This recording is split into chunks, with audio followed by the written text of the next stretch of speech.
I believe that we've all well, I know pretty sure that we've all told a lie or two in our lives, or like a few every day, which is me because I'm a good liar pretty much.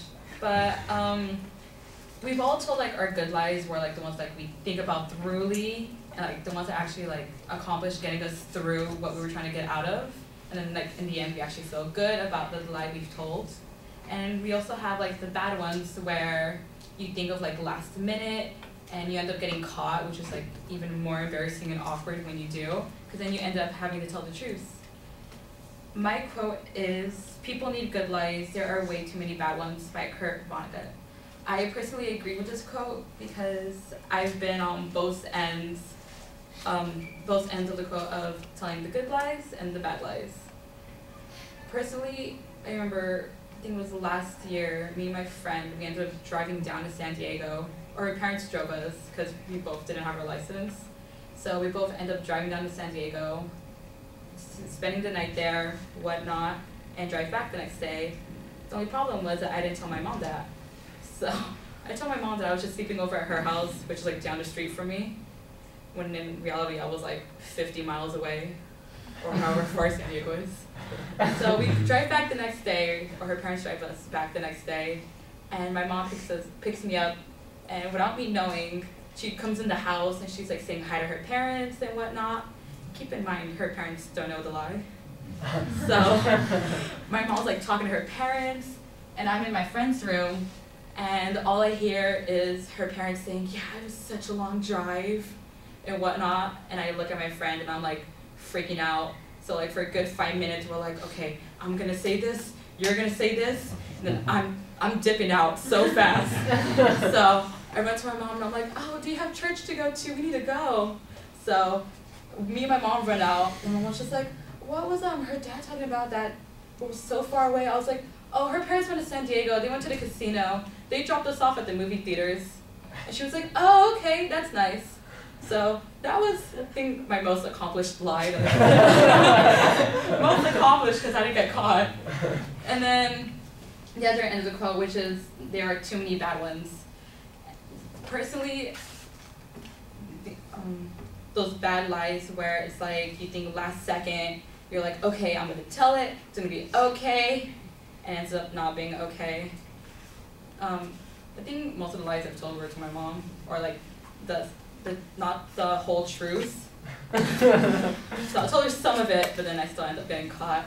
Other ones would be like, oh yeah, the typical, I'm staying at a friend's house, but we go to somewhere else. And then I think the last one would be where I didn't think fully through, which was, it was a time where I had my driver's license. Then my mom went out of town, so I pick up all my friends. We go driving around like late night to random places. I'm pretty sure we went to like LA, like all the beaches and whatnot. We came back. And then my mom comes back the next day, and I ask her for like money to put in gas, and she's like, "Oh, I already put in gas like the day before." And she checked my mileage, and she was like, "Where have you gone?" And I was like, that didn't end up well. So that didn't go well, and I ended up having to tell the truth, and then I ended up getting screwed over. So that wasn't very nice, and I got my car taken away for a week.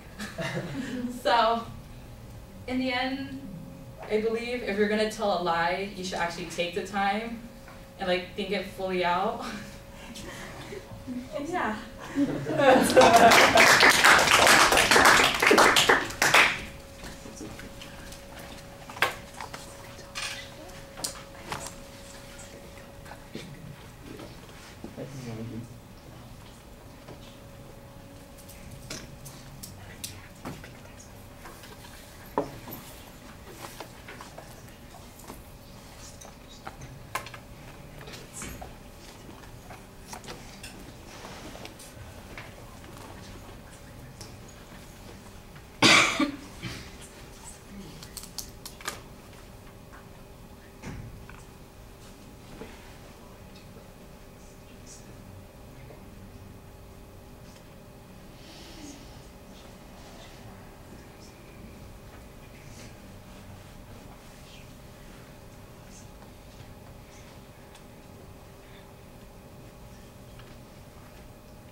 All right, well, the subjects identified early on, your point of view on the topic is pretty clear. I do think you need a little bit more of a preview than you gave us. That would help. The content, though, is nicely developed. You have some good stories there. It's easy to kind of appreciate the story because you're telling it from that first-person perspective and you're revealing your feelings about it as you go along.